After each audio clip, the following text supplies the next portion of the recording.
ওই যে মাইলস্টোন স্কুলের খবর কি ভুলে গেছো রে বাবা? কত সন্তান আগুনে পুড়ে নিজে হাইটা এসে গাড়ির মধ্যে উঠে হসপিটালে গেছে। মাকে বলে আম্মু আমি বোধহয় বাঁচবো, কারণ আমি অনেক বন্ধুদের উপকার করেছি, কিন্তু শেষ পর্যন্ত চলিয়া গেল। আবার এক বাচ্চা কাঁদে, আমার মা মরে গেছে, আমি কাকে মা ভুলে ডাক দিব? ওই আগুনে যখন পুড়িয়ে গেছে কেমন জানি ওদের অন্তরে করতেছিল, তাকায় দেখতেছে আগুনে চেহারাটা পুড়িয়া যায়, তাকায় তাকায় দেখছে আগুনে পা পুড়িয়া যায়, হাত পুড়িয়া যায়। ও আল্লাহর বান্দার, এই আগুন থেকে আরো কত পাওয়ার আগুন হবে, জাহান্নামের আগুন। যদি আল্লাহর কোরআন সত্য মনে করো, এখনো তওবার দরজা খোলা, তওবা করো, মনে মনে আল্লাহকে ডাকো আর বলো, হে মালিক, আমার মতো যুবক যদি নামাজ পড়ে, স্কুলে পড়ে, আমি কেন পারবো না? চাকরি করে, ব্যবসা করে, নামাজ পড়ে, আমি কেন পারবো না? পর্দার আড়ালের মা বোনেরা, আপনার মতো কত মা বোন এখনো পর্দা করে, নামাজ পড়ে, মোবাইলে সময় নষ্ট করে না, আপনারা কেন পারবেন না? আল্লাহর কাছে খাঁটি অন্তরে তওবা করেন, মনে মনে আল্লাহকে বলেন, আল্লাহ মরিয়া গেল আর বেপরদায় চলবো না, স্বামীর মাল নষ্ট করব না, সন্তানটাকে আদর্শ সন্তান বানাবো। ও আমার যুবক বাবারা, তওবা করো, আল্লাহকে মনে মনে বলো, হে আল্লাহ, জীবনে কত দাড়ি কাটলাম, নামাজ ছাড়লাম, বেপরদায় চললাম, কত মানুষের ক্ষতি করলাম, আর নামাজ ছাড়বো না, স্কুলে পড়ি, চাকরি করি, আর বেপরদায় চলবো না, মা বাবাকে কষ্ট দিব না, ওলামায়ে কেরামের অন্তরে কষ্ট দিব না, শিক্ষকের দোয়া নিয়ে নবীর আদর্শ মতো চলবো। খাঁটি অন্তরে যদি তওবা করতে পারো, আমার আল্লাহ তওবার দরজা দিয়ে তোমার গুনাহ মাফ করে দিবেন। অন্তর দিয়ে তওবা করো, আল্লাহ আমাদের সবাইকে তওবাওয়ালা জিন্দেগি দান করেন, আমিন। ও আমার কুমিল্লার মুসলমান, আমার যুবক, আমি তোমাকে এতক্ষণ যত বয়ান করছি একবারও কিন্তু বলি নাই আমার মতো দাড়ি টুপি আর পাগড়ি লাগাইয়া স্কুল ছাড়িয়া মাদ্রাসায় যায় হুজুর হও। আমি একবারও বলি নাই রে বাবা, বরং আমি বারবার সারা দেশে বলি, আজও বলি, ও বাবা তুমি স্কুলে পড়ো, কলেজে পড়ো, চাকরি করো, ব্যবসা করো, কোনো বাধা নাই রে বাবা। তুমি ডাক্তার হও, ইঞ্জিনিয়ার হও, প্রফেসর হও, তুমি এমপি হও, মন্ত্রী হও, ডিসি এসপি যাই হও না কেন, কোনো বাধা নাই। তবে ওখানে থাইকা আমার রসুলের মোহাব্বত অন্তরে জমা করো, 5 ওয়াক্ত নামাজ আদায় করো। তোমার মতো কত RAB, army, police, BDR, MP, মন্ত্রী, কত চেয়ারম্যান, কত ডিসি এসপি, কত ওসি, কত ব্যবসায়ী, ধনী মানুষ, নামাজি অভাব নাই। ও যুবক বাবা, তোমার মতো কত যুবক স্কুলে পড়ে, নামাজ পড়ে, তুমি কেন পারো না? তোমার মতো কত যুবক রাস্তায় গাড়ি চালায়, নামাজ ছাড়ে না। ওই সারা রাত রিক্সা চালাইয়া ওই সেজদায় গিয়া কাঁদে, ও মালিক অল্প কামাই করি, তুমি বরকত দিও। ঢাকা কলেজে গিয়া দেখো, তোমার মতো কত ছেলেরা কলেজে ক্লাস করে, দাড়িওয়ালা, মাথায় পাগড়ি লাগানো। তুমি নিজের বিবেকটাকে জিজ্ঞাসা করো, তুমি কেন পারবা না? আমার মাওলাকে কি তুমি মিথ্যা মনে করেছো? আল্লাহর কোরআনটাকে মিথ্যা কি মনে করেছো? যদি মিথ্যাই মনে করো, প্রমাণ দাও, এখন দাড়ি কেটে ফেলবো, আর নামাজ পড়বো না, আর আল্লাহর পক্ষে কথা বলবো না। কিন্তু আজ পর্যন্ত কেউ পারে নাই, কিয়ামত পর্যন্ত কেউ পারবে না। বরং তোমার পায়ে হাত রেখে বলি, আমিও তো তোমার মতো একটা যুবক সন্তান। আজকে যদি আমি টুপি দাড়ি ছাড়া চলতাম, প্যান্ট শার্ট পরিয়া মাস্তানি করতাম, সন্ত্রাসী করতাম, কেউ বাধা দিত না। ও বাবা, তোমার মতো যদি আজকে গুনার পথে দৌড়াইতাম, পার্কে দৌড়াইতাম, কেউ বাধা দিত না। কিন্তু এই টুপি মাথায় দেই কত কষ্ট, দাড়ি রাখি কত মানুষ কত খারাপ কথা বলে। মাদ্রাসায় পড়েছি, কওমি মাদ্রাসায় কত গালি শুনলাম। আল্লাহর বান্দা, তাবলীগ করি, পীরের কাছে যাই, কত বাজে কথা শুনি। এরপরেও কেন দাড়ি ফালাই না, টুপি ফালাই না, নামাজ ছাড়ি না, বরং তোমাকেও পাও ধইরা ধইরা বুঝাই, বাবা আসো, আল্লাহর ঘরে গিয়া সিজদা দাও, মা বাবার দোয়া দাও, উলামায়ে কেরামের দোয়া নাও, শিক্ষকের দোয়া নাও।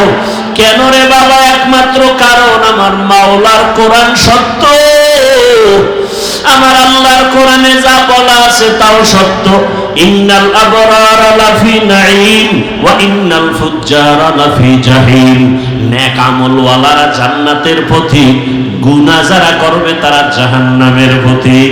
জান্নাতটা কেমন আরামের জায়গা তাও আল্লাহ বয়ান করেছেন, জাহান্নামটা কেমন ভয়ঙ্কর তাও আমার আল্লাহ বয়ান করেছেন।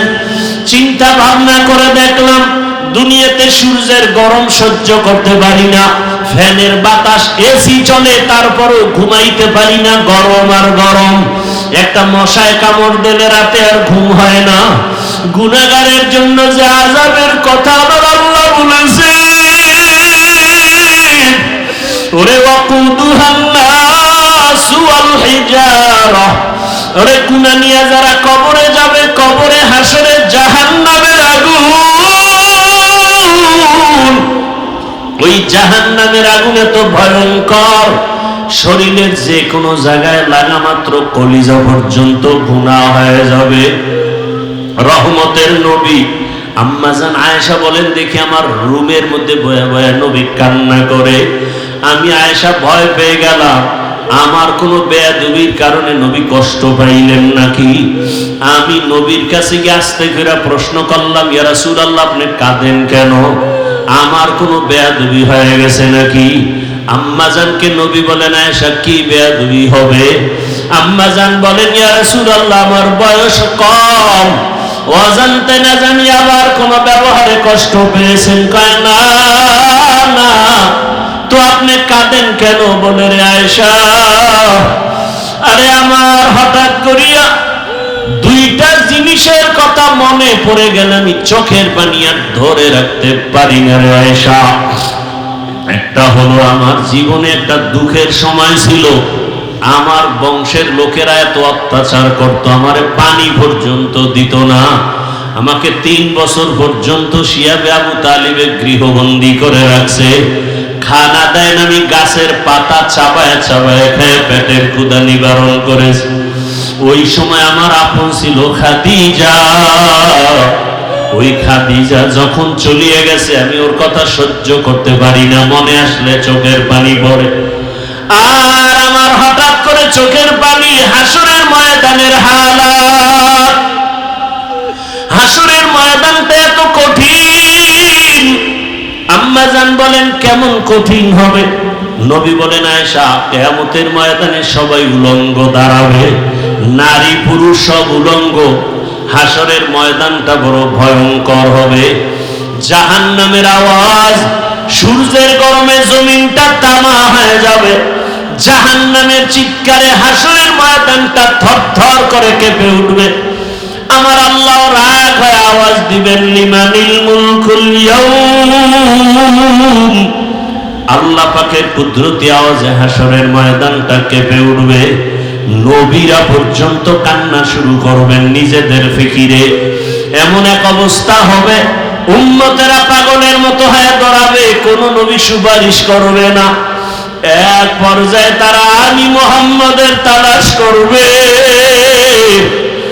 আমার কাছে না যাওয়া পর্যন্ত তাদের রাস্তা খুলবে না। হাসরের হাজারো কোটি মানুষের মাঝে আম্মাজান বলেন, নবী আপনাকে কোথায় পাবে উম্মতেরা? নবী বলেন, আয়েশা আমি মাকামে মাহমুদে আমার রবের সামনে সিজদায় পড়ে কান্না করব। ঈসা নবী নিজের চিন্তায় কাঁদবেন, মুসা নবী নিজের চিন্তায় কাঁদবেন, আর আমি মুহাম্মদ একমাত্র উম্মতের চিন্তায় কান্না করব। আর বলবো, হে আল্লাহ আমার উম্মতেরে বাঁচাও, আমার উম্মতেরা যেন জাহান্নামের আগুনে না যায়। ওই সময় আমার আল্লাহ কান্না দেখে আমাকে বলবেন, নবী কাঁদিয়েন না, আমাকে উঠতে বলবেন, আর বলবেন আপনি উম্মত গুলো ধরে ধরে জান্নাতের দিকে নিয়ে যান। আমি তখন উম্মত গুলো বাছাই করে করে জান্নাতের দিকে নিব। আম্মা জান বলেন, নবীজি কোটি মানুষের মধ্যে মুসা নবীর উম্মত, ঈসা নবীর উম্মত, আপনার উম্মত গুলো আপনি চিনবেন কি করে? নবী বলেন, ও আয়েশা কিয়ামতের ময়দানে আমার উম্মত যারা দুনিয়াতে 5 বেলা আর নামাজ আদায় করতো ওযু বানাইয়া, ওই ওযুর জায়গাগুলো নূরের আলোতে ঝলমল করতে থাকবে। আমি দেখিয়া দেখিয়া আমার উম্মত গুলো ধৈরা ধৈরা হাউজে কাউসারের কিনারায় নিয়া আমি নিজের হাতে কাউসারের শরবত পান করাবো। আমার উম্মতের পেয়ালা ভরে ভরে পানি দিব, উম্মতরা পিপাসা নিবারণ করবে। হঠাৎ করে পর্দা পড়ে যাবে, উম্মত এখনো বাকি। ফেরেশতা পর্দা ফালাইলা কেন? ফেরেশতারা বলবেন, ইয়া রাসূলুল্লাহ, এরা আপনার আদর্শের উম্মত না, দাবি করত উম্মত, অথচ আপনার সুন্নাত আদর্শ জবাই করেছে। নিজেও নামাজ পড়তো না, অন্যে নামাজ পড়তো তাও সহ্য করতে পারতো না। নিজেও দাড়ি রাখতো না, অন্যে দাড়ি রাখলে পছন্দ করতো না। নিজেও পর্দা করতো না, অন্যেরা পর্দা করলে পছন্দ করতো না। নিজেও হালাল খাইতো না, অন্যেরা হালাল খাইলেও সহ্য করতো না। নিজেও দাড়ি রাখতো না, অন্যে দাড়ি রাখলে পছন্দ করতো না। আল্লাহর নবী তখন বলবেন আয়েশাকে, নবী বলেন আয়েশা, তখন আমি রাগ হয়ে বলবো, সোহকান সোহকা লিমান গাইয়ারা মিন বাদি, ভেগে যারে উম্মত, তোরা আমার উম্মত না, আমি তোদের নবী না। সাথে সাথে গাইবি আওয়াজ, আমার রবের পক্ষ থেকে আওয়াজ আসবে, ওদেরকে ধর, জাহান্নামের শিকল লাগাও। জাহান্নামের শিকল লাগাইয়া এরপরে জাহান্নামের দিকে নিয়ে যাবে। আমার আল্লাহ পাক রব্বুল আলামিন বলেন, জাহান্নামের দিকে নাও মাত্র চামড়াগুলো গলিয়া গলিয়া পড়বে আগুনের গরমে। ও আল্লাহর বান্দারা, চিন্তা ভাবনা করিয়া বিছানায় মাথা লাগাও। ঘুমের মধ্যে কত মানুষ মরিয়া যায়। ওই যে মাইলস্টোন স্কুলের খবর কি ভুলে গেছো রে বাবা? দেখো না ভিডিওর মধ্যে মা বাচ্চাকে ধইরা কাঁদতেছে, কিন্তু বাচ্চা আগুনে চামড়া জামার সাথে মিলে গেছে। কত সন্তান আগুনে পুড়া নিজে হাইটা আইসা গাড়ির মধ্যে উঠা হসপিটালে গেছে। মাকে বলে, আম্মু আমি বোধহয় বাঁচবো, কারণ আমি অনেক বন্ধুদের উপকার করেছি, কিন্তু শেষ পর্যন্ত চলিয়া গেল। আবার এক বাচ্চা কাঁদে, আমার মা মরে গেছে, আমি কাকে মা ভুলে ডাক দিব? ওই আগুনে যখন পুড়িয়ে গেছে, কেমন জানি ওদের অন্তরে করতেছিল। তাকায় দেখতেছে আগুনে চেহারাটা পুড়িয়া যায়, তাকায় তাকায় দেখছে আগুনে পা পুড়িয়া যায়, হাত পুড়িয়া যায়। ও আল্লাহর বান্দার, এই আগুন থেকে আরো কত পাওয়ার আগুন হবে, জাহান্নামের আগুন। যদি আল্লাহর কোরআন সত্য মনে করো, এখনো তওবা দরজা খোলা, তওবা করো। মনে মনে আল্লাহকে ডাকো আর বলো, হে মালিক, আমার মতো যুবক যদি নামাজ পড়ে, স্কুলে পড়ে, আমি কেন পারবো না? চাকরি করে, ব্যবসা করে, নামাজ পড়ে, আমি কেন পারবো না? পর্দার আড়ালের মা বোনেরা, আপনার মতো কত মা বোন এখনো পর্দা করে, নামাজ পড়ে, মোবাইলে সময় নষ্ট করে না, আপনারা কেন পারবেন না? আল্লাহর কাছে খাঁটি অন্তরে তওবা করেন। মনে মনে আল্লাহকে বলেন, আল্লাহ, মরিয়া গেল আর বেপরদায় চলবো না, স্বামীর মাল নষ্ট করব না, সন্তানটাকে আদর্শ সন্তান বানাবো। ও আমার যুবক বাবারা, তওবা করো, আল্লাহকে মনে মনে বলো, হে আল্লাহ, জীবনে কত দাড়ি কাটলাম, নামাজ ছাড়লাম, বেপরদায় চললাম, কত মানুষের ক্ষতি করলাম, আর নামাজ ছাড়বো না, স্কুলে পড়ি, চাকরি করি, আর বেপরদায় চলবো না, মা বাবাকে কষ্ট দিব না, ওলামায়ে কেরামের অন্তরে কষ্ট দিব না, শিক্ষকের দোয়া নিয়ে নবীর আদর্শ মতো চলবো। খাঁটি অন্তরে যদি তওবা করতে পারো, আমার আল্লাহ তওবার দরজা দিয়ে তোমার গুনাহ মাফ করে দিবেন। অন্তর দিয়ে তওবা করো। আল্লাহ আমাদের সবাইকে তওবাওয়ালা জিন্দেগি দান করেন, আমিন।